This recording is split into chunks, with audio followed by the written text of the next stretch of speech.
Béni soit le nom de l'Éternel Dieu qui permet qu'aujourd'hui nous soyons encore là. Je vous salue dans le précieux nom du Seigneur Jésus-Christ. Je suis très heureux de vous retrouver ici en ce temps exceptionnel. Puisqu'aujourd'hui, vous avez vu qu'il n'y a pas de musique. Je n'ai pas mis de musique. Je vais faire le direct pour que nous puissions nous entendre. Un direct que je souhaite avec beaucoup de sagesse, puisque le thème, il est délicat. Un leader spirituel peut-il maudire infidèle?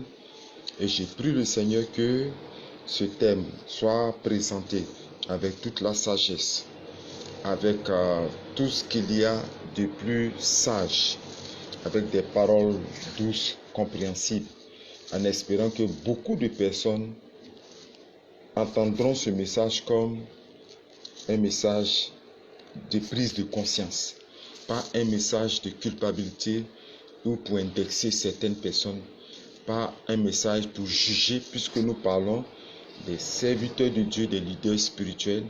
Ce n'est pas n'importe qui, et je crois que ce message est pour réparer quelque chose, remettre une pièce qui n'a pas marché, remettre un élément qui peut vraiment infecter le ministère ou provoquer la division au sein du ministère. J'ai été interpellé par un jeune serviteur de Dieu et qui m'a dit: oh Père, qu'est-ce que tu diras? Est-ce que ce thème-là, c'est pour nous reprendre, c'est pour nous juger, ou c'est pour monter le cœur ou soulever une division? J'ai dit non, je ne suis pas venu pour ça. Nous sommes des réparateurs. Aujourd'hui, je me fais appeler Néhémie qui allait réparer les brèches de Jérusalem. Je viens aujourd'hui comme un réparateur, afin que le corps de Christ soit uni et que ceux qui avaient des mauvais jugements envers leur leader spirituel, leur maître, puissent reformuler leurs pensées et l'impression de leur ministère, et aussi les hommes de Dieu qui avaient aussi posé des actions sans connaître certains mystères sur les malédictions dans le ministère se ressaisissent pour se réconcilier avec leurs enfants, leur peuple, réconcilier avec ceux qui sont sous leur charge. C'est pour cela que je veux unir le corps du Christ avec cet enseignement que je vais donner ce jour. Un leader spirituel peut-il maudire infidèle? Nous prions le Seigneur. Dieu Tout-Puissant, ce thème, il est délicat. Il est très délicat. Je veux prier que ta sagesse soit donnée à ton serviteur. Que la délicatesse dans la parole, la délicatesse dans les propos, les témoignages, les représentations, tout ce que j'aurai à dire à ce temps soit pour l'unité et non la division. Pour l'unité, la réconciliation, la paix entre les leaders spirituels et le peuple et non la division. Merci d'être présent. Merci d'orchestrer tout cela et qu'à sortir de ce moment, de nombreuses personnes m'appellent, nous appellent pour nous dire: ça a changé mon ministère et nous nous sommes réconciliés. La paix est revenue dans mon ministère, dans mon église. Les familles qui sont parties, des frères et des sœurs qui se sont séparés sont revenus. Je prie que cela soit véritablement un sujet de réconciliation au sein de l'église. Alléluia. Amen. Je vais prendre le passage sur lequel je dois donner l'enseignement. Allons-y ensemble dans le livre des Nombres, Nombre 23, le verset 8. Comment maudirais-je celui que Dieu n'a point maudit? Comment serais-je irrité quand l'Éternel n'est point irrité? Amen. La parole présente un concept bien précis. Comment pouvons-nous, est-ce que nous pouvons maudire quelqu'un que Dieu n'a point maudit? Est-ce que nous pouvons proférer des paroles, souhaiter le mal, parce que nous avons une autorité spirituelle sur la vie de quelqu'un que Dieu n'a point maudit? C'est à cette réponse que nous allons répondre. Mais pour pouvoir répondre à cela, nous devons définir qu'est-ce que c'est qu'une malédiction. Moi, j'ai dit une chose. Quand tu scindes le mot malédiction en deux, tu trouves une part mal et une autre part diction. Donc, quand je prends malédiction, c'est mal dit. C'est pour cela que je dis que la malédiction est une sentence négative profanée par la parole et la pensée d'un leader spirituel contre la vie d'une personne. Beaucoup me demanderont pourquoi est-ce que je parle de la malédiction du leader spirituel et que je ne parle pas de la malédiction du père ou de la mère ou la personne du même sang. Un jour, je vais revenir dessus. Parce que j'ai rencontré beaucoup de cas de désolation de la vie de quelqu'un. J'ai trouvé un frère qui était auprès d'un homme de Dieu, éminent homme de Dieu, qui a mis toutes ses finances, ses forces, son engagement à soutenir, à aider l'homme de Dieu. Mais pour une toute petite erreur qu'il a fait, il a été maudit par son leader spirituel et je l'ai retrouvé malheureux, en train de traîner. Il a perdu son foyer. Sa femme s'est séparée de lui. Ils l'ont chassé de son travail. Il n'a plus d'emploi. Il est logé par un autre ami qui l'a logé. Il a perdu sa maison. Il est devenu malheureux à cause de la parole de malédiction décrétée par son leader spirituel. Dois-je me réjouir de cela? Je dis non. Je ne peux jamais me réjouir de la malédiction proférée par un leader spirituel contre un fidèle. Je demande aux hommes de Dieu qui m'écoutent de tout faire pour ne pas maudire un fidèle. Et je me bats pour cela.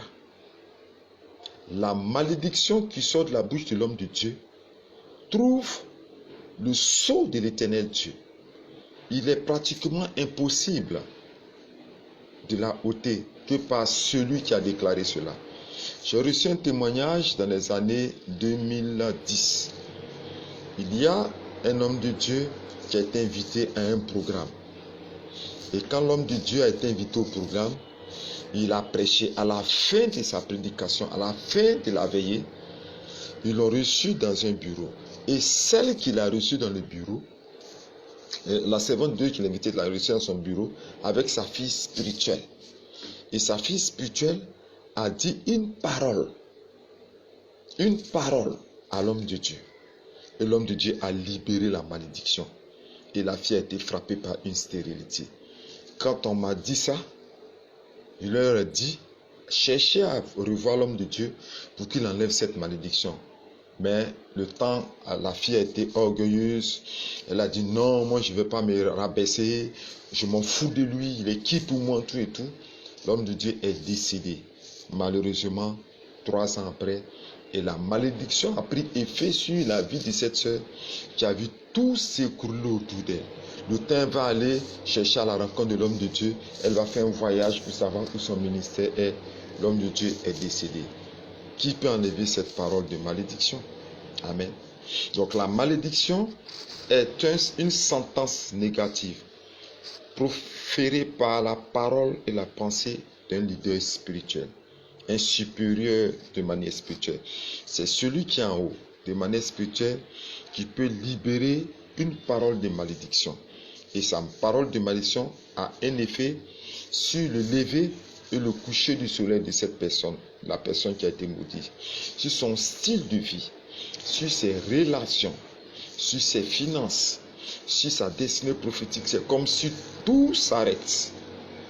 C'est pourquoi je demande pardon aux leaders spirituels. Ne libérez pas des paroles de malédiction contre vos fidèles. Parce que ce n'est pas seulement la parole qui maudit, mais la pensée aussi maudit.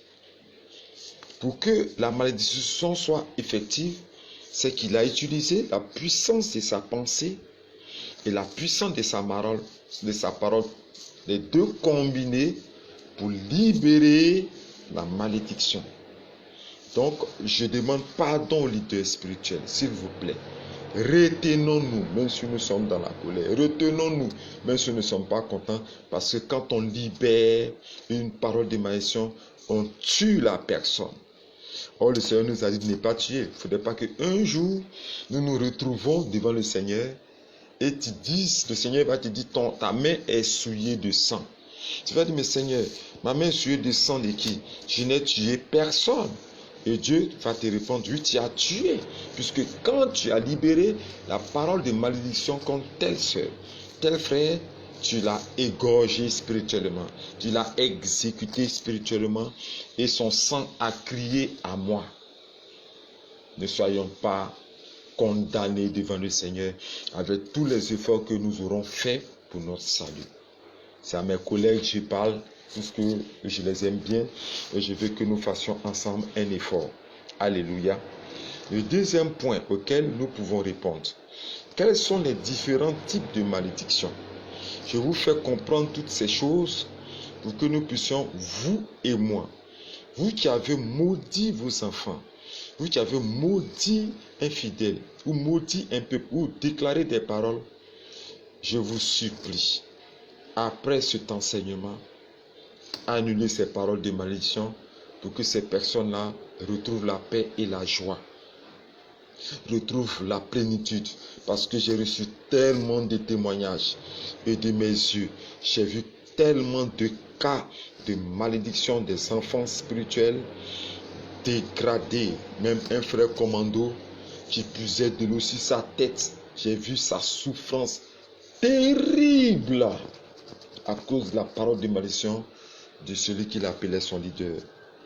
Donc je veux que après cet enseignement, tous les hommes de Dieu qui m'écoutent, tous ceux qui m'écoutent, de ma part, je vais faire des prières, ôter la malédiction que vous avez proclamée sur la vie, la tête de vos enfants spirituels, la tête de vos fidèles.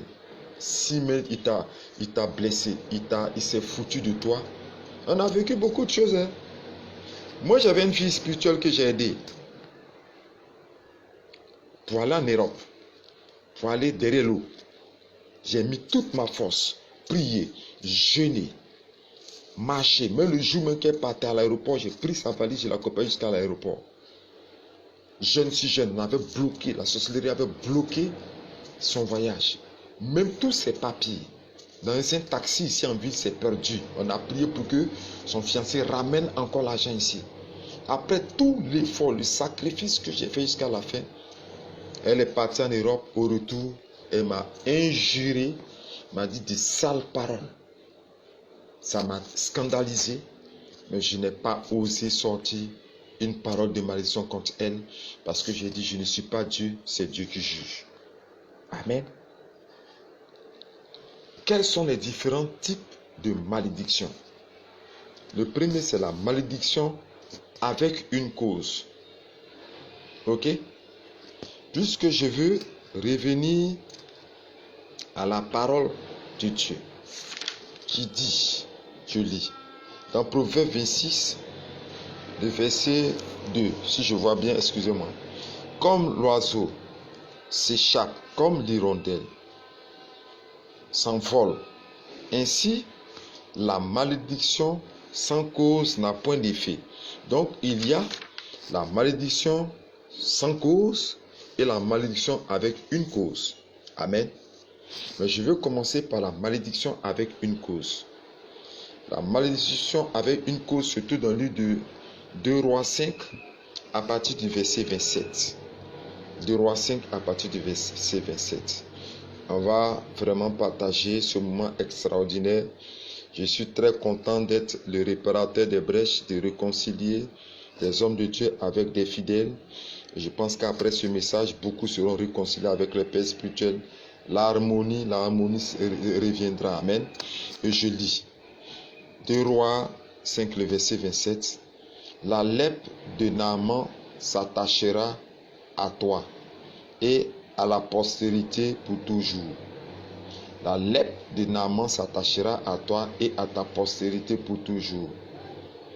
Et Géasi sortit de la présence d'Élisée avec une lèpre comme la neige. Amen. Voici une malédiction avec une cause ou avec une raison. En ce temps, la grande Syrie, puissant royaume, avait dominé sur le peuple d'Israël. Et à la tête de ce royaume, il y avait un roi et un chef de l'armée qui était célèbre à cause de ses grands exploits qu'il a fait pour posséder des territoires et pour assujettir des peuples. sous le règne de la Syrie. Mais ce grand chef d'état-major avait une maladie qui était une lèpre. Et lors d'une de ses sorties, une de ses attaques, où il a triomphé d'Israël, il va envoyer avec lui une petite fille d'Israël, une petite fille israélienne, qui sera la quoi? La servante, amen, la servante de sa femme, amen. Et cette servante, voyant la lèpre du monsieur, c'est-à-dire de son maître, va dire à sa femme, ah, madame, si monsieur était en Israël, je pense que sa lèpre allait guérir. Parce qu'il y a là-bas un prophète qui peut guérir cette lèpre. Et la femme va dire à son mari, ah, la petite fille israélienne que tu as envoyée comme esclave qui a mon service dit qu'il y a un prophète là-bas, que cette lèpre peut être guérie par ce prophète en Israël. Et Naaman, le chef de cette armée, va aller vers le roi pour dire au roi de lui permettre d'aller et de donner ordre pour qu'il aille se faire soigner en Israël et qu'il soit guéri. Et le roi écrit une lettre qui parvient jusqu'au roi. Mais le roi, qui est un roi qui n'a pas la foi, le roi d'Israël, va déchirer ses habits pour dire, il cherche une occasion de ma chute. Ce roi veut venir m'exterminer totalement. Qui suis-je moi? Je ne suis personne pour guérir quelqu'un qui est malade. Et il a déchiré ses habits, il a versé lui sa cendre, il a commencé à pleurer. Et c'est là que cette histoire va arriver à Élisée, le prophète. Élisée va demander au roi, qu'as-tu? Le roi va lui raconter cette histoire. Et Élisée va dire au roi, laisse-le venir. Non, la phrase, j'aime beaucoup cette phrase. Laisse-le venir pour qu'il découvre qu'il y a un prophète en Israël. Alléluia. Et quand Géasi est arrivé, il a pris ses chevaux, ses chars, de l'argent, des habits de rechange, et il allait à la présence de Élisée. Au devant de la porte, Élisée ne l'a même pas reçu. Élisée a envoyé dire par ses serviteurs, par Géasi, dis à cet homme qui est venu me voir depuis la Syrie, qu'il est venu avec sa lèpre pour que je puisse la guérir. Qu'il aille se jeter dans le Jourdain 7 fois et qu'il verra que totalement sa lèpre est partie. Mais Naaman prit ça comme une foutaise. Et la phrase, il a dit, est-ce qu'il manque chez moi de l'eau? N'y a-t-il pas des fleuves qui sont plus de bonne qualité que le Jourdain pour que je fasse des kilomètres à marcher pour venir me jeter dans cette eau? Tout en colère de cette foutaise, les serviteurs de Naaman vont lui dire, maître, ne laisse pas enflammer ta colère, écoute ce que le prophète t'a dit, puisque nous avons entendu sa renommée. S'il te dit de le faire, fais-le. Tu veux ta guérison, même si la chose est difficile, fais-le. Et Naaman va exécuter la parole, il va aller se plonger dans les eaux, et cette fois, il va sortir pur comme un jeune homme, sanctifié comme un nouveau-né, pur. Très heureux de cela, la phrase qui va me plaire. C'est pour ça que je dis que souvent, la puissance de la démonstration de la délivrance de Dieu pousse des personnes à se convertir automatiquement. Il va aller vers Élisée pour lui dire, à compter d'aujourd'hui, ton Dieu c'est mon Dieu. Regardez où la malédiction va venir, suivez-moi. Ton Dieu c'est mon Dieu. J'abandonne tout. Mais fais-moi une seule grâce. Lorsque je vais retourner dans mon royaume, mon roi adore une statuette au lieu d'adoration. Et quand il va adorer, il s'appuie sur ma main pour se prosterner. Et moi aussi, je me prosterne. Mais sache que dans mon cœur, j'ai décidé, même si je me prosterne, que l'Éternel est mon Dieu dans mon cœur. Amen, amen. Et Élisée lui a dit, va-t'en en paix. Mais avant de partir, Naaman va lui dire, je vais t'offrir tout ce que j'ai envoyé. De l'argent, des talents, des habits et des richesses que je vais t'envoyer. Et Élisée va dire, même si tu me proposes tout cela, je n'accepte pas tes cadeaux. Je les refuse. À côté de lui était son serviteur Géasi. Ses yeux ont brillé. Voir toutes ses richesses et tous ses habits. Il a dit, ok, je pars. Et Géasi s'est mis à côté du maître. Il a fait semblant. Sûrement, je me dis que le maître lui a demandé, Élisée l'a demandé. Géasi a quoi dit? Ah, je suis là. Je vais aller marcher un peu. Ah, tu vas où? Ah, vraiment, je suis dehors. Je ne suis pas loin. Pipi me sert, d'après certaines personnes, un homme de Dieu. Je dis, Géasi a dû dire sérieusement, ah, Pipi me sert même pisser un peu. Et il est sorti. Et il a rattrapé Naaman et il a pris tous ses trésors, quelques éléments. C'est-à-dire ce que Élisée avait refusé, il a pris. Et ce qui m'a fait mal dans cette histoire, quand Naaman est descendu de son char pour lui demander, qu'y a-t-il? Les nouvelles sont bonnes là-bas? Il a dit, oui, les nouvelles sont bonnes. L'autre dit, je suis venu te voir parce que mon maître a refusé, mais actuellement, moi, c'est chaud sur moi. Il faut me donner un peu. Il prend le nom de son maître et il dit à son maître, il dit à Naaman que mon maître m'a envoyé. Il prend ses trésors, ses habits, il va déposer chez lui à la maison et il retourne les mains vides. Il rentre dans la maison, il trouve Élisée. Élisée lui demande, mais tu viens d'où? Il dit non, j'étais pas loin, je suis là, je suis parti ni à gauche ni à droite, j'étais devant la porte, j'étais là. Il dit non, je suis prophète de l'Éternel. Mon esprit n'a pas quitté le char de Naaman du moment où il est descendu et qu'il t'a remis des biens. Je les ai refusés de l'accepter et je dis aujourd'hui que la lèpre qui était attachée à Naaman s'attachera à toi et à ta descendance pour toujours, jusqu'aujourd'hui. C'est ce que j'appelle une malédiction avec une cause. Quelqu'un peut faire une erreur, sciemment une action, qui peut faire que l'homme de Dieu dans sa colère déclenche la parole de malédiction. Par la pensée, par sa parole, par sa décision, par sa sentence, s'il a déclaré et s'attache à la vie de cette personne. Moi, mon objectif, c'est de tout faire pour parler à mes collègues, de ne pas déclencher la sentence maléfique de la parole et de la pensée contre un fidèle. Je ne veux pas qu'un fidèle d'une église qui était en bonne relation avec son pasteur soit maudit. Je ne veux pas cela. Alléluia. Quelle réponse je peux donner à cette première partie de la malédiction sans cause? C'est un vœu, une demande à tous les hommes de Dieu, même si Élisée l'a fait, de ne pas le faire. Parce que Christ est venu manifester l'amour pour racheter les personnes. Peut-être que cette personne va comprendre son erreur après. J'ai vu certains enfants spirituels qui sont venus me demander pardon. Il y a une, je devais aller à sa dot. Et le jour, je l'ai suivi, encadré, conseillé, fait prier, tout, confié, tout. Elle s'est associée à un groupe de personnes pour se rire de moi et me chasser de sa dot. Ça m'a scandalisé parce que j'aimais bien cette fidèle, cette fille. Et ma femme en a été scandalisée. Je n'ai proféré aucune parole de malédiction. Après, dot est bloqué. La dot a été rejetée. Le mariage a été rejeté. Tout est tombé en ruine.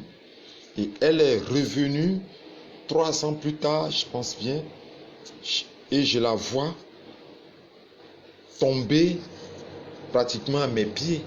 Pleurer, attraper mes pieds, le pied de ma femme. Je lui ai dit, mais à quoi? Elle dit, papa, je suis venu te demander pardon. Je dis, je ne suis pas ton père. Je suis simplement que j'ai été simplement que ton encadreur, ton formateur. Elle s'est mise en genoux, elle a dit, oh papa, elle a pleuré sur mes pieds. Ça m'a fait pitié. Mais sachez que je n'ai pas libéré une parole de malédiction contre elle. C'est Dieu même qui l'a repris après. C'est Dieu même qui l'a sermonné après pour lui dire, toutes ces malédictions sont arrivées parce que tu as offensé mon serviteur. Et Dieu me l'a déclaré la parole. J'ai été obligé de prier comme Moïse a prié pour le peuple d'Israël lorsqu'il était allé sur la montagne sainte et que Aaron est trahi pour pousser le peuple à adorer le veau d'or. Et Moïse a intercédé en faveur du peuple pour que le peuple ne soit pas frappé par la malédiction. Et c'est ce que j'ai fait. Alléluia. Donc mon objectif, c'est que vous ne maudissez pas, vous ne déclarez pas des paroles de malédiction contre les fidèles. Sinon, ils font des erreurs. Maman pasteur, papa pasteur, vous qui m'écoutez, nos enfants font trop d'erreurs. Un enfant spirituel pour qui j'ai suivi, prié, tout. La situation s'est décantée. Elle descend de son voyage ici en Côte d'Ivoire. Elle vient faire ses activités et en retour, elle vient donner comme remerciement au Seigneur 15 000 francs en remerciement au Seigneur. Et elle va remettre son argent à d'autres adorations bizarres. On a été blessé par des foutaises. Les enfants spirituels ont des foutaises. Ils ont des mauvais comportements. Ils se comportent comme si les hommes de Dieu sont quoi? Sont à leur service. Tu ne les vois pas. C'est quand il y a problème qu'ils viennent vers toi. Et quand le problème est fini d'être réglé, ils s'enfuient. Ils allaient faire un séminaire dans une ville qu'on appelle Issia. L'homme de Dieu qui m'a accueilli m'a présenté un frère qui était dans la désolation. Il a prié pour ce frère. Ses activités à la coopérative étaient bloquées. Il a prié pour ce frère pour que ses activités se décantent. Il a fini de prier, les activités se sont décantées, les millions sont tombés. Viens dire merci à l'homme de Dieu. Ou bien simplement par la parole, il fuit l'église, il va faire le show. Il est dans les femmes, les hôtels. Il va payer sa dîme à un endroit que je ne vais pas vous dire. Quand tout s'est écoulé, il revient vers l'homme de Dieu maintenant pour lui dire, mon argent est fini, j'ai des problèmes, il faut prier pour moi. Ce jour-là, ce seul jour, mon collègue qui m'a reçu ne pouvait même pas payer à manger pour moi. Amen. Il ne pouvait pas me nourrir. Il était dans des difficultés financières. Ils avaient faim, lui et sa femme, parce que le peuple ne s'occupait pas de lui. J'ai failli déclarer la parole de malédiction, mais je me suis calmé tellement que j'avais mal. Un homme de Dieu que je connais dans la commune d'Abobo. Pour pouvoir manger, il vend des éponges. Il se promène pour vendre des éponges dehors. Pour pouvoir subvenir aux besoins de sa famille et payer l'inscription de sa fille. Et la sœur en Christ que j'ai rencontrée m'a dit que l'homme de Dieu, j'ai rencontré la sœur en Christ, une de ses filles spirituelles là dehors. Et sa fille spirituelle m'a dit que elle avait le numéro, parce que j'avais pris le numéro de l'homme de Dieu. Et le portable que sa fille spirituelle a là, c'est un portable qui peut faire l'ordre de 200, 300 000. Un portable cher. Et j'appelle l'homme de Dieu, son portable grince. J'ai dit, oui, Bishop, oui, shalom, comment ça va? Il dit, oui, j'ai dit, mais ton portable, il y a un bruit. Il dit, c'est vieux portable Djumbolo, moi mon portable là, c'est presque gâté. Je n'entends pas bien, batterie, allô, et puis c'est coupé. Toi, la fille spirituelle, tu as un portable de 300 000 francs. Et le père spirituel, comment on appelle excusez-moi, comme les gens ont l'habitude de dire ça, ton maître, il a un portable pourri. Et tu veux être béni. Vous voulez être béni comment? En laissant les hommes de Dieu souffrir. En les hommes de Dieu être dans la désolation. En vous foutant d'eux. Ils prient pour vous, vous avez voiture. Vous passez, il marche à pied, vous n'êtes même pas capable de vous arrêter. Je vous dis, homme de Dieu, monte, viens te descendre. Il fait comme il ne te voit même pas. J'ai vu ce témoignage à Agboville, dans une ville de la Côte d'Ivoire. Et de tous mes voyages que j'ai faits, les enfants spirituels se foutent des hommes de Dieu.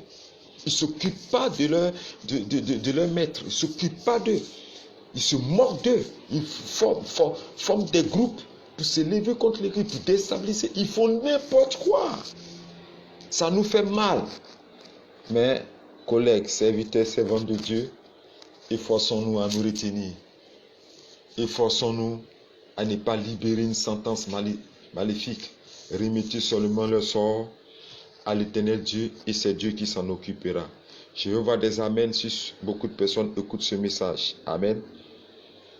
La deuxième type de malédiction, c'est la malédiction sans cause. Là, je vais vous rassurer. Elle est claire. La malédiction qui n'a pas de cause n'a point d'effet. Point barre. Quoi qu'on dise, si la personne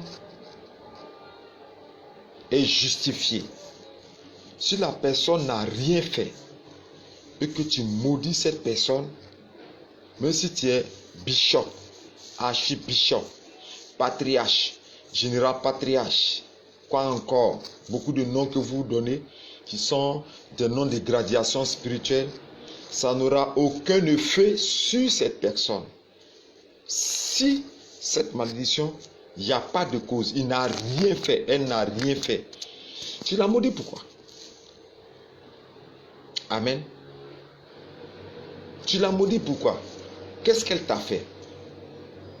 C'est pas que j'ai découvert que beaucoup de personnes, serviteurs de Dieu, libèrent des paroles dans des situations sans cause. Et l'une des situations sans cause est poussée par son esprit de communauté, c'est-à-dire garder tout le monde auprès de lui. Tu n'es pas Dieu. Regardez un cas qu'on m'a apporté. La sœur est chante de l'église. Elle est avec dans le ministère depuis un long temps. Et elle fait la rencontre d'un frère évangélique aussi qui est dans une autre communauté. Elle vient dire cela à son père spirituel. Et même le fidèle de l'autre côté vient se présenter au père spirituel. Qui rit. Je n'aime pas l'hypocrisie. Qui l'accueille. Non, il n'y a rien, il n'y a pas de problème, c'est même Dieu en prie, c'est le même mouvement évangélique, tout et tout.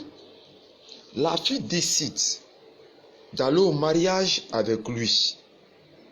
À la dot, il envoie un responsable. Lui-même ne va pas à la dot. Quand on est hypocrite, on est sorcier. Lui-même ne va pas à la dot, il envoie un responsable. Le responsable va à la dot. Amen. Le jour du mariage, c'est là le pasteur va sortir une pensée cachée dans son cœur. Qu'il n'était pas d'accord pour ça.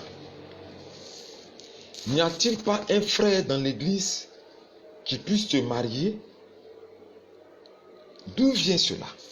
Et le pasteur dit, pourquoi ce n'est pas un frère de l'église qui t'a épousé, qui veut t'épouser? La sœur avait mis tout le mariage et tout son amour sur l'organisation au sein de son église. À 48 heures, le pasteur décide de se désengager de tout, sans raison. Retirer, seulement tu offres l'alliance, la bague de mariage, tout lui a été arraché à 48 heures. Waouh! J'ai été témoin de cette scène à Yopougon. La sœur était démontée totalement. Elle a pleuré jusqu'à ce que ses yeux soient tout rouges. Son visage était dégradé. Et pire encore, il lui a dit qu'elle n'a qu'à rejeter le mariage. Ils n'ont qu'à régler une affaire. Il va sortir une affaire bizarre. Ils n'ont qu'à régler une affaire avec son mariage. Si elle va au mariage, elle sera maudite. Et il a proféré une sentence sur la fille parce que la fille a forcé le mariage. Et au finish, la vie de ce couple a été une vie de torture, de douleur et de lamentation. J'ai recueilli ce couple, j'ai prié pour ce couple et je connais leur histoire et comment est-ce qu'ils ont été déchiquetés par une parole de malédiction déclarée par leur leader spirituel. Pourquoi arrive-t-on à tout cela? J'ai mené toutes les entreprises pour les réconcilier avec leur leader spirituel, leur maître, ça n'a pas marché. Amen. Et le mariage a été organisé dans le ministère de l'homme. Et aucun membre de l'église de la fille n'est arrivé. Pourquoi tout cela? Vous avez maudit les entrailles, ils ont maudit les entrailles de la femme, maudit le travail du monsieur. Tout, même les prières qu'ils faisaient à l'église là-bas du côté de la fille, étaient des prières. Ils prenaient des paroles pour prêcher, des paroles négatives pour prêcher. Ils disaient, c'est-à-dire, c'est quoi tout ça? C'est toi qui l'as mis au monde? Tu as quel problème? Qu'est-ce qu'elle t'a fait? Parce qu'elle est venue chercher le Seigneur en ta présence? Tu n'as pas le droit de maudire infidèle. Et cette malédiction sans cause n'aura point d'effet.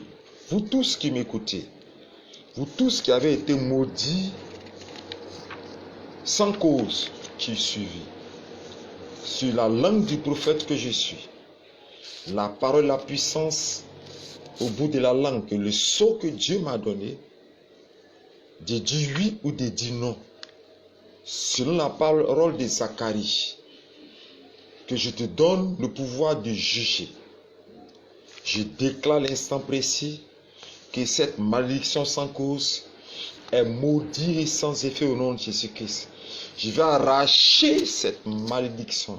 Si quelqu'un était maudit sans cause par son leader spirituel, je maudis cette malédiction et je la transforme en bénédiction sur la vie de cette personne au nom de Jésus-Christ. Parce que cette personne est justifiée puisque cette malédiction est sans cause. Elle n'a pas le droit d'agir sur sa vie. Elle n'a pas le droit d'impacter sur sa vie. Parce qu'il n'y a aucune raison, aucune force de cette malédiction sur sa vie. Elle est maudite et je redémarre la destinée prophétique de ces personnes qui m'écoutent. Au nom de Jésus-Christ. Amen. La deuxième condition qui peut pousser un leader spirituel à déclencher une parole de malédiction sans cause, c'est l'esprit supérieur, c'est-à-dire la parole. J'ai été auprès d'un maître. Parce que moi je dis, la Bible m'a dit de ne pas appeler quelqu'un père. Donc moi je n'appelle pas quelqu'un père. Je répète ça toujours. Ceux chez qui je suis passé sont été des maîtres, comme les maîtres d'école primaire. Je suis mes cours, CP1, CP2, CE1, CE2, CE1. Ils sont là pour me former. Et quand le temps est arrivé, je prends mon envol. Amen. Voilà. J'ai été auprès d'un maître.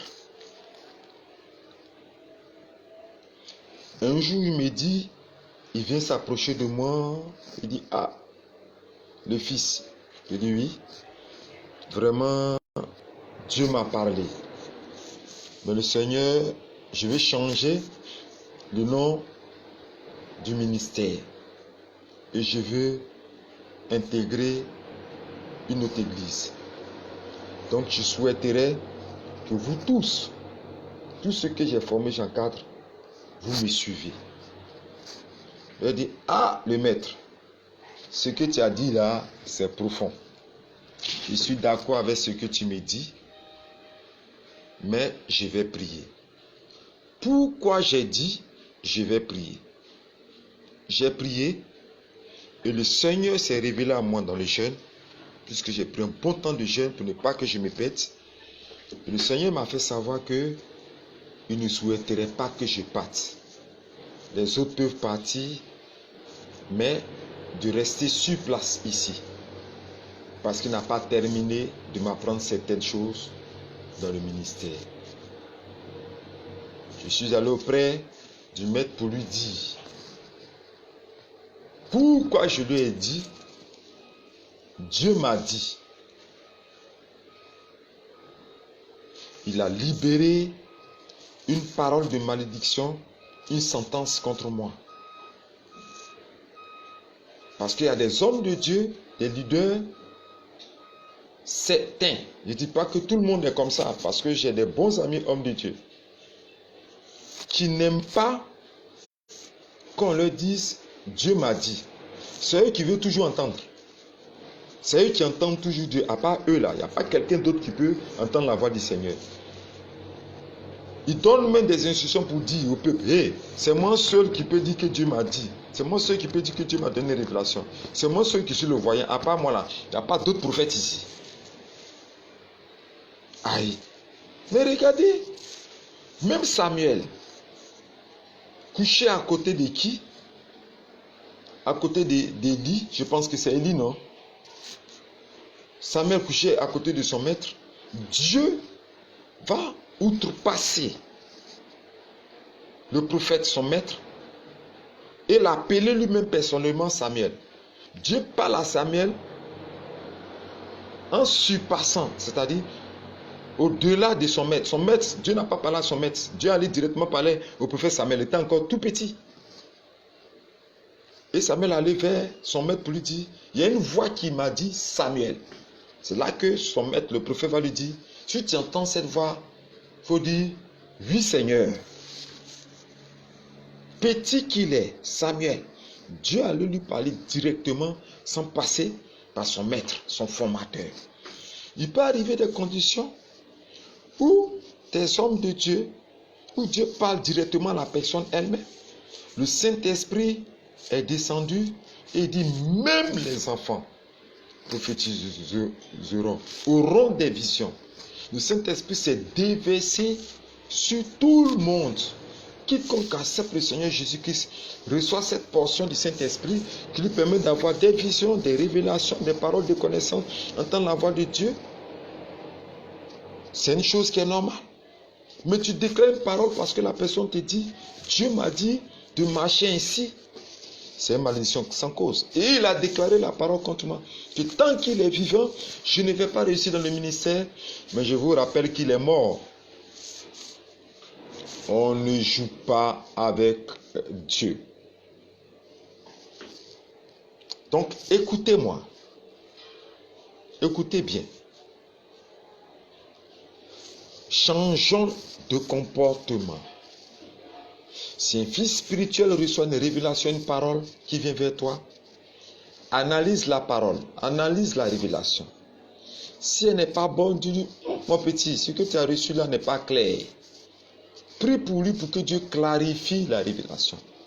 Prie pour lui pour que Dieu lui révèle, pour qu'il comprenne que peut-être que si ce n'est pas clair, que Dieu clarifie ou que le Seigneur le reprenne. Mais ne lance pas une parole de malédiction contre lui parce que il a dit que c'est lui qui voit, il a vu, il a une parole. Pourquoi? Pourquoi les hommes de Dieu d'aujourd'hui, certains hommes de Dieu d'aujourd'hui refusent que les fidèles puissent avoir des révélations? Pourquoi? Le Saint-Esprit que tu invoques lors des veillées, des programmes, pour demander à ce que le Saint-Esprit descende sur eux, n'est-ce pas pour qu'ils reçoivent des révélations? Ou bien que le Saint-Esprit freine au-dessus de leur tête seulement et que la partie révélation, cet esprit va descendre sur mon peuple, mais il faut enlever révélation dedans. Il faut enlever vision dedans. Il faut enlever parler en langue. Il faut enlever les révélations dans ta descente dans leur vie. Demandes-tu à ce que le Saint-Esprit descende à vide dans leur vie? À vite? Non. Amen. Toutes les personnes qui ont été maudits sans cause parce qu'ils n'ont pas obéi à un homme. Je vais revenir dessus.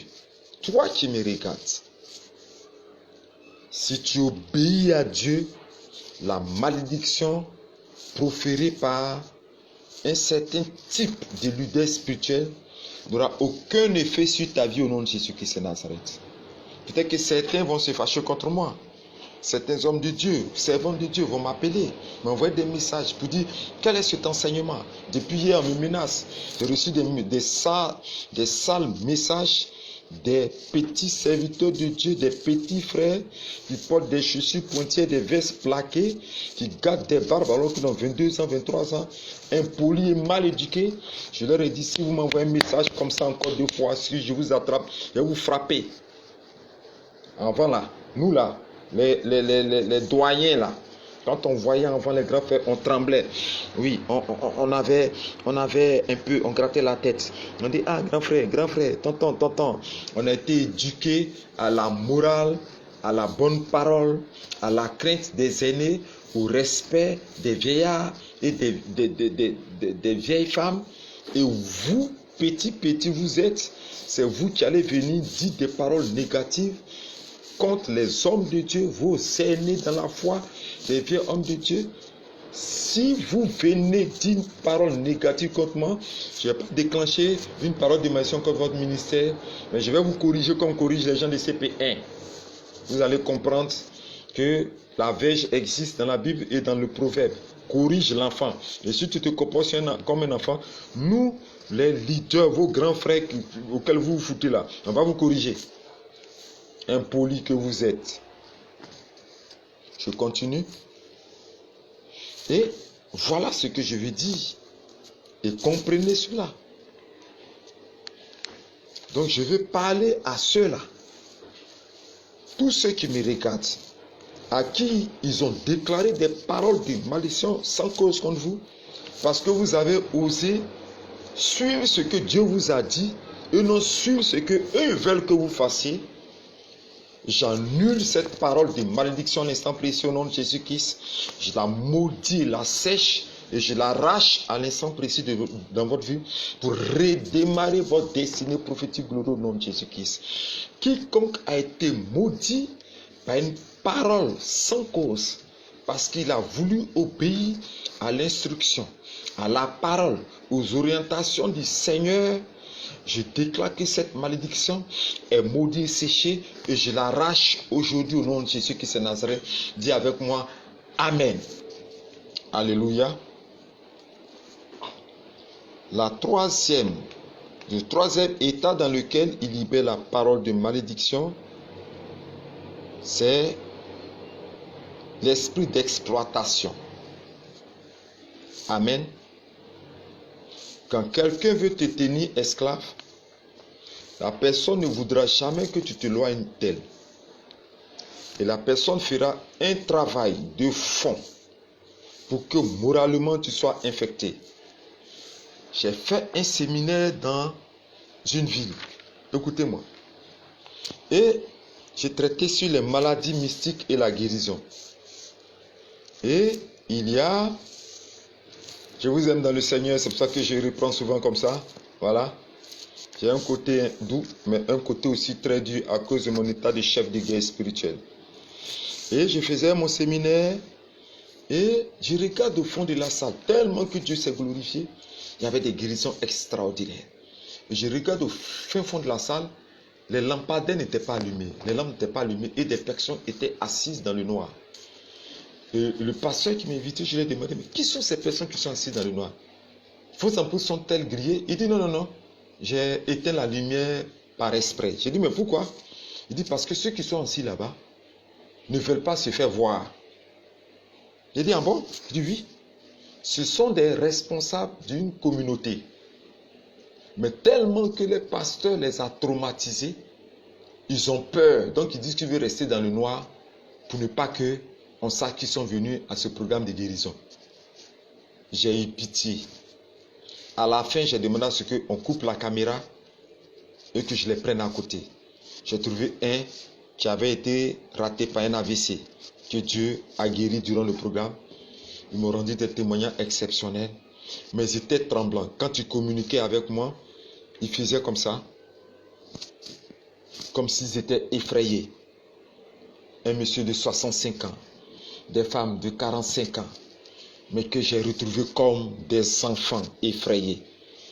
Tellement que psychologiquement, on les a détruits, on les a traumatisés. On met des espions derrière eux pour les surveiller. Ce n'est plus des fidèles. L'église est devenue comme l'ancienne URSS. Chacun espionne son ami, chacun voit dans l'affaire de son ami, chacun torpille n'importe quoi. Ils m'ont fait pitié. Ils m'ont fait pitié.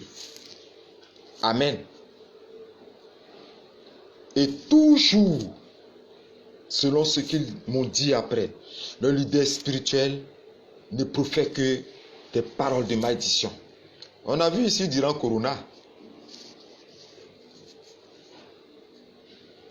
Vous qui n'envoyez pas vos offrandes, vous qui n'avez pas de dépôts, parce qu'il y avait quoi? Parce qu'il y avait confinement, tout était fermé, donc on ne pouvait plus aller faire des offrandes. Mais des hommes de Dieu ont maudit des fidèles parce que ces fidèles-là ne leur envoient pas des offrandes par dépôt. Ils ont fait des directs maudits. Aïe, vous aussi, vous exagérez. Aïe, vous là, c'est quoi maintenant? Amen. Ce n'est pas normal. Et d'autres veulent que les enfants restent à côté d'eux. S'il est à côté et qu'il travaille, qu'il a l'argent, et que le jour on l'affecte, qu'il va prier ailleurs, il peut l'accompagner avec une parole de malédiction. S'il dit, bon, Père, j'étais à côté de toi, mais vraiment, Maître, j'étais à côté de toi, mais vraiment, Dieu m'appelle ailleurs pour autre chose. S'il part, mais pourquoi ceux qui partent, vous ne les bénissez pas, mais vous toujours, vous les accompagnez des paroles de malédiction. Vous êtes venu servir le Seigneur pour maudire, pour bénir? Qu'est-ce que ça dit, ça? Vous êtes venu pour bénir les gens, pour voir la joie, l'allégresse, pour voir les enfants sortir des ventes de vos fidèles. Pas pour les accompagner. Aujourd'hui, quand quelqu'un dit, s'il a un intérêt, s'il a un pion important, il finance le ministère, celui qui donne l'argent, celui qui a dépensé, il dit, aujourd'hui, je vais m'occuper de moi-même et de mes enfants. Aujourd'hui, je vais prendre soin de moi-même. J'ai décidé de le faire. Vous le maudissez, pourquoi? S'il dit aujourd'hui, Dieu m'a appelé, il faut que je parte en voyage. Non, pour ne pas qu'il parte en voyage, parce que s'il part en voyage, il ne pourra pas vous financer. Vous allez donner la révélation que Dieu me dit, je n'ai pas parti, que j'ai reçu la révélation, le Seigneur dit, n'est pas parti. Quand lui dit, ah, Dieu m'a convaincu de partir, qu'il s'en va, tu le maudis. Pourquoi? Pourquoi tu le maudis? Pour quelle raison tu le maudis? Qu'est-ce qui se passe dans le corps de Christ? Amen. Nous, je répète bien, sommes formateurs, maîtres. Moi, les fidèles qui viennent, mes fidèles, les personnes qui sont en contact avec moi, je dis, je vous forme. Si tu es prêt, va-t'en, envole-toi comme l'aigle. Je ne forme pas pour maintenir. S'il décide de rester à côté de moi, gloire soit rendue au Seigneur. S'il me dit qu'il veut partir, je ne peux pas le bloquer, le soumettre à de l'esclavage et de l'exploitation. Un aigle vole de lui-même après. C'est ce que je veux vous dire. Je veux parler à quelqu'un qui a été bloqué peut-être quelque part, qui est esclave, qui est exploité. Je vais rendre un témoignage. Ça me fait mal, hein? Il faut que je parle parce que ça me fait mal. Ça me fait très mal. Parce que j'ai vu beaucoup de personnes maudites pour rien. Je vais dans une église et voilà. Une sœur s'approche de moi pour que je plaide auprès de l'homme de Dieu. Qu'est-ce qui se passe? Ils l'ont mis sous discipline. Aujourd'hui, la sous-discipline est comme un carton, où je peux trouver quelque chose même. C'est comme un carton rouge. L'utilisation de la sous-discipline est faite par certains leaders spirituels comme étant un moyen de confiscation, de blocage et d'emprisonnement des personnes innocentes. Même quand, durant le match, un match de football, un arbitre hier, les responsables de l'arbitre, c'est-à-dire celui qui s'occupe du corps arbitral, lui dit, ne brandis pas comme ça les cartons. C'est lorsque c'est grave que tu brandis le carton et surtout le carton rouge. Mais ici, un peu net, je vais te mettre sous discipline. Papa va te mettre sous discipline, maman va te mettre sous discipline. Discipline, on les traumatise. La sous-discipline est devenue comme un instrument d'esclavage, d'exploitation pour maintenir le fidèle. Ils l'ont mis sous discipline. Pourquoi cette soeur? Si je vous dis l'histoire, vous allez rire. Attendez. Je pleure. Je pleure pour le corps de Christ et pour l'utilisation de la parole de Dieu. C'est pour ça que j'ai voulu vous enseigner. Libérez ce que vous devez libérer. Laissez-les s'envoler de leurs pensées. Ayons l'aisance de ne pas brandir. Moi, je n'ai jamais mis quelqu'un sous discipline. Je ne trouve même pas bon de le faire. J'ai dit à tous mes enfants spirituels, ceux que j'ai formés, j'ai dit à tous les fils, comme on a dit, le peuple, ceux que j'ai formés, l'heure de la formation est finie, il faut partir. Je ne suis pas là pour une conservation ou un entassement. Beaucoup restent auprès de moi. Ils décident de rester auprès du prophète. Je dis restez là. Je les aime bien, je les salue. Ils sont là. D'autres m'appellent du Gabon, d'autres m'appellent du Cameroun, d'autres m'appellent de la Guinée, d'autres m'appellent du Mali, d'autres m'appellent de où encore, je ne sais même pas. Je salue le frère qui m'a appelé depuis Mopti au Mali. Je salue l'homme de Dieu, je sais que c'est sûrement qui me suit, depuis Bitou au Burkina. Mais toutes ces personnes qui m'appellent, d'autres me disent, oh prophète, je veux que tu m'encadres, je veux rester auprès de toi. Je dis, mais la formation est finie. Elle dit, non, non, papa, je vais encore rester là. Dans la mougerie, voilà, c'est ce qu'on entretient. Mais on ne doit pas les bloquer là comme ça. Amen. Ils sont appelés aussi à partir, aller servir le Seigneur. Et je vais déclarer que quelqu'un qui a voulu partir sur la parole du Seigneur, qui a reçu une parole de malédiction ainsi sans cause, je maudis cette parole de malédiction qui a été déclarée contre lui. J'arrache son effet. Je maudis sa sentence. Je maudis son pouvoir de blocage. Je maudis son pouvoir de mort. Je maudis son poids sur sa vie, sur le temps de sa vie.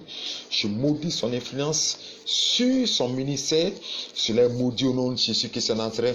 Vous qui avez été dans ce cas, vous pouvez m'appeler sur mon WhatsApp pour qu'on puisse prier. Tous ceux qui ont été dans les cas de malédiction sans cause, vous pouvez m'appeler pour que nous puissions prier ensemble au nom de Jésus qui est Nazareth. J'ai prié. Amen. Il y a aussi un dernier point que je veux toucher. C'est la malédiction, l'état de la colère qui pousse certains hommes de Dieu à libérer des malédictions. Mais si toi la colère te fatigue, c'est pas la peine de venir déverser ça sur quelqu'un. J'ai été dans une église. L'homme de Dieu qui m'a invité, ou l'homme de Dieu, j'étais allé faire la promotion de mes livres. De toute façon, il a parlé à lui-même sa propre mère, qui est dans son église. C'est pas vrai. Il a repris sa mère en public. Mon épouse était choquée. On ne peut pas être si impoli vis-à-vis de sa propre mère. Pas possible. On ne peut pas. Mais il était impoli. Il a dit une sale parole à sa mère en plein culte. Pire encore, à la fin du culte, il rentre dans une dispute de feu avec le pasteur second, son pasteur second, et il finit devant le peuple à taper la terre avec sa main et ses pieds pour déclarer des paroles de malédiction contre le second.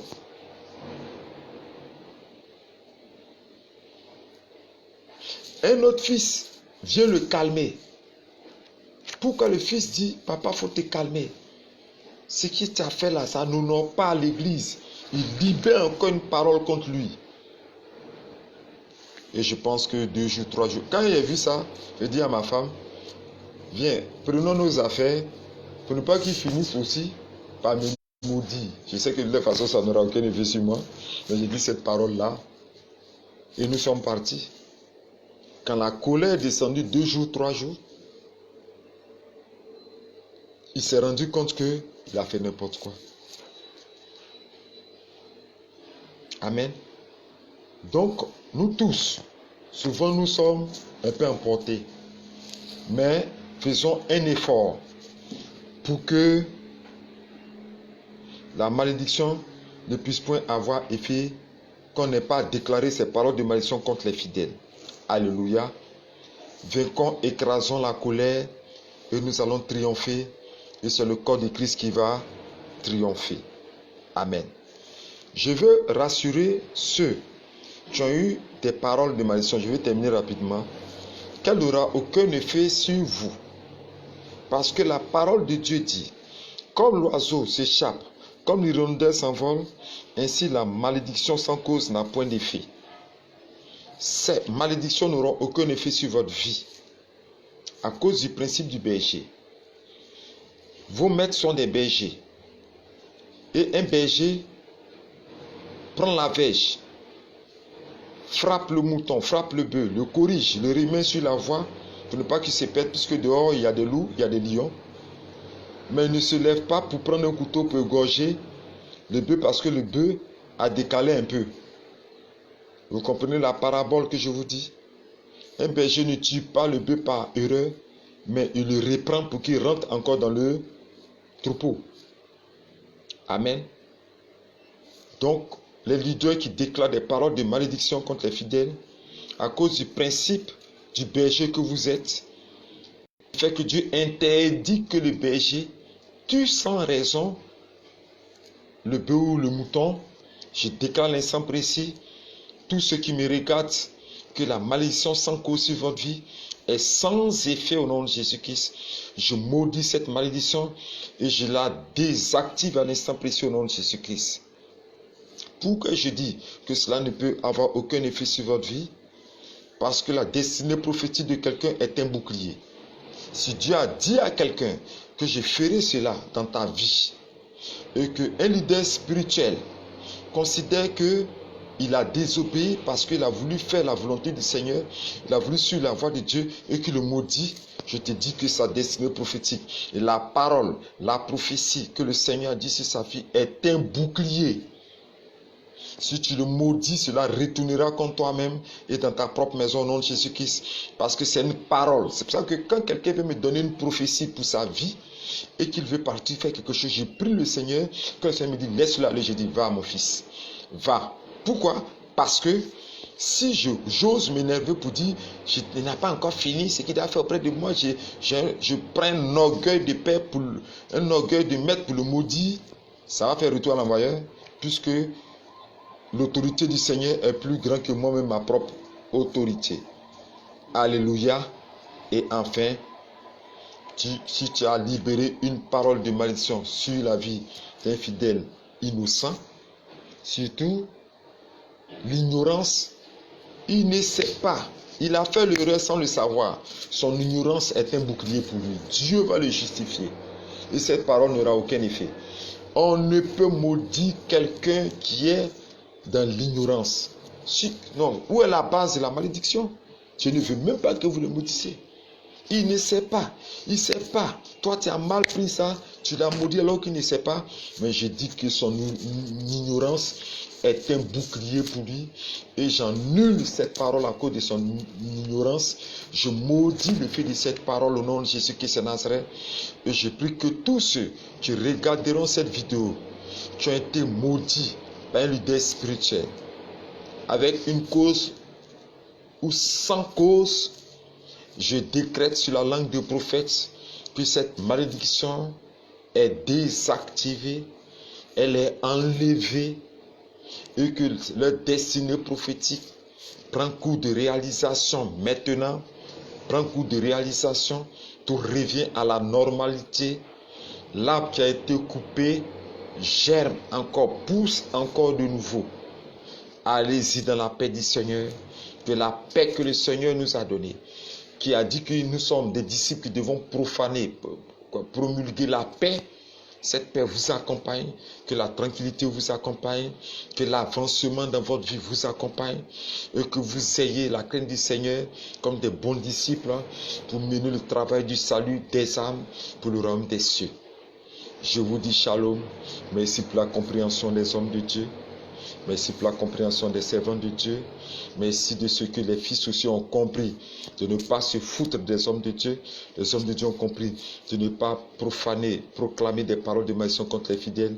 Et dans tout cet ensemble, c'est le corps de Christ qui sort vainqueur. Shalom et à la prochaine.